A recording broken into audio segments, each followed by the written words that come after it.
Hey everyone, Couch Investor back to another video for today. So we're going to talk about a topic that maybe many of you are not familiar with, maybe some of you are. We're going to talk about the effect of diamonds on quantum networking and just the general semiconductor industry. Yes, you've heard this right.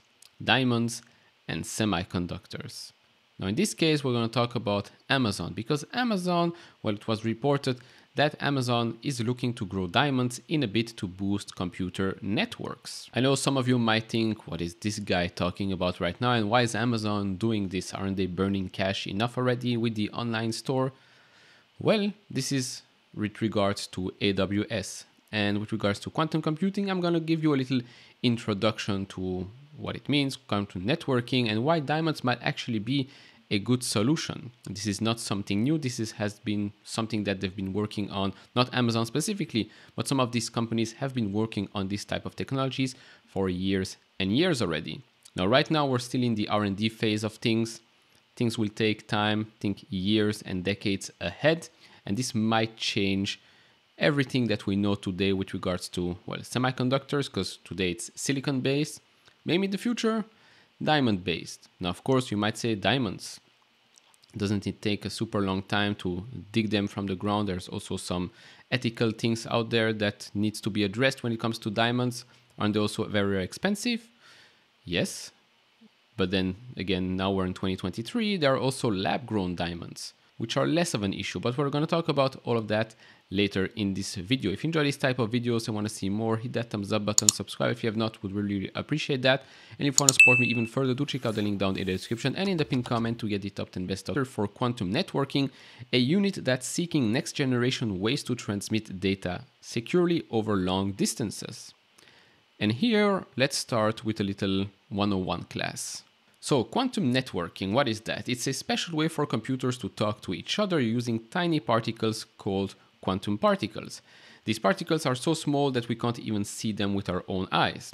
When a computer talks to each other using quantum particles, they can send secret messages that nobody else can understand or listen to. It's basically like having a secret code that only you and your friend or your partner know about.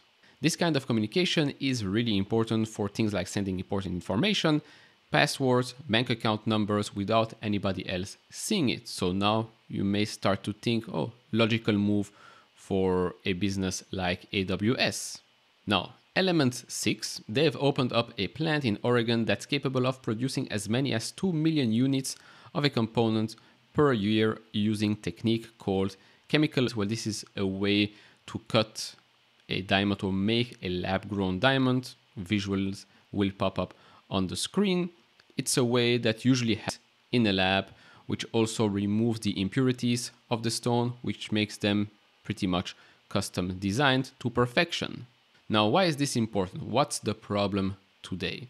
So today there are power-hungry applications such as high-performance artificial intelligence chips, GPUs, CPUs, you name it. Now, these things have pushed the semiconductor industry to look beyond silicon. Now, what happens when the temperature reaches a certain point? Well, first of all, it reduces the 10 to 15 times more. It becomes a quote-unquote no-brainer. Of course, there are still some doubts with regards to this technology and pricing. For example, semiconductor-grade silicon is much cheaper than lab-grown diamonds, with a price range of $1 to $5 per kilogram for bulk quantities. Those were numbers taken in the last 2 years. Now, lab-grown diamonds can cost hundreds to thousands of dollars per carat, which translates to tens of thousands or even hundreds of thousands of dollars per kilogram. Now, you might say, okay, fine, I see the use. Aren't we using them already today?